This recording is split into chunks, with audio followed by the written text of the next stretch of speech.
When it comes to intonation on the bassoon, there's not much you can do in terms of pushing in or pulling out any part of the instrument that's going to make a very big difference. So it's best not to even bother doing that. This makes it different from the other woodwinds where you can adjust by pulling joints out or pushing them in.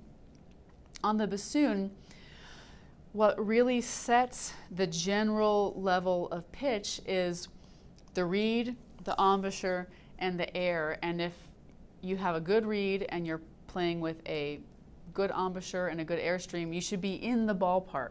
Now, what if you're not? One thing you can do is to look at the length of bocal.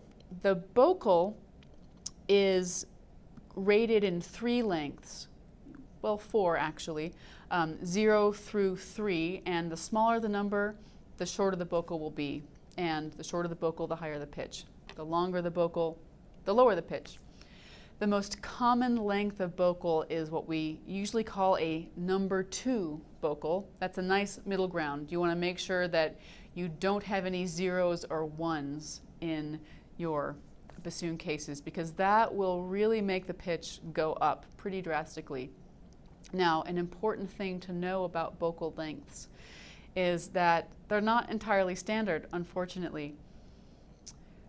Fox bocals, which if you have a Fox bassoon, it'll come with Fox bocals. Fox bocals kind of exist in their own universe in terms of numbering. The Fox bocals are 1 number higher than the rest bocals. So a Fox 3 is equivalent to a normal number 2 bocal. So you have to keep that in mind when you're looking at your bocals. Now, what do you do if you have a bassoonist in your group and they're sharp or they're flat and you can't tell them to push in or pull out or any of those things? The way we control intonation on the bassoon, given a setup that we have with the reed and the embouchure and the air, is really with tongue position. And what you can have your students do is try to create more or less space inside their mouth to make the pitch lower or higher. You can do this in a couple ways. You can have them think of different vowel sounds. E, the sound E will bring the back of the tongue up, which will make less space. It'll bring the pitch up. The sound A or O will bring the tongue down, which will make the pitch lower. So you can have them oscillate through E and O sounds.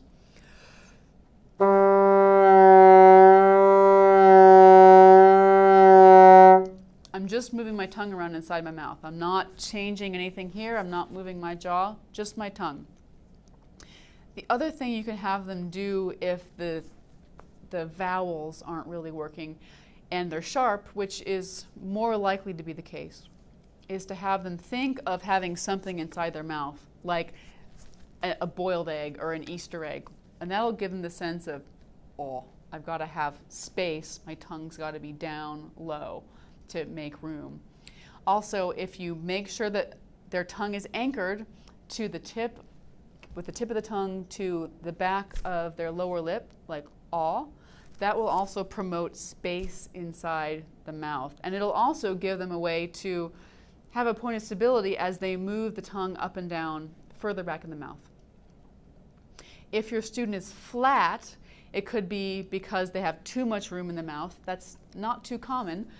The more common reason for being flat is lack of air support. So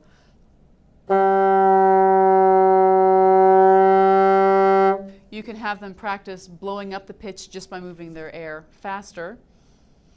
And those are some of the common intonation techniques. Now, particular notes that tend to be bad, watch out for the half-hold G and the half-hold F sharp. Those tend to be sharp notes. If the G is bad, make sure they have their E flat key down. That'll bring the pitch down. Make sure they're open for those notes. Also, make sure that in the lower register, low F and below, that's F2, that they're really open, embouchure is loose, and the air is slow but supported. And that should be able to help with some of the problems down there. Notes above the bass clef staff in the bassoon, particularly D, E flat, E, and F, tend to be flat. So they'll need to think a very focused embouchure, lots of corners, and very fast air. And that will help to blow those notes up as well.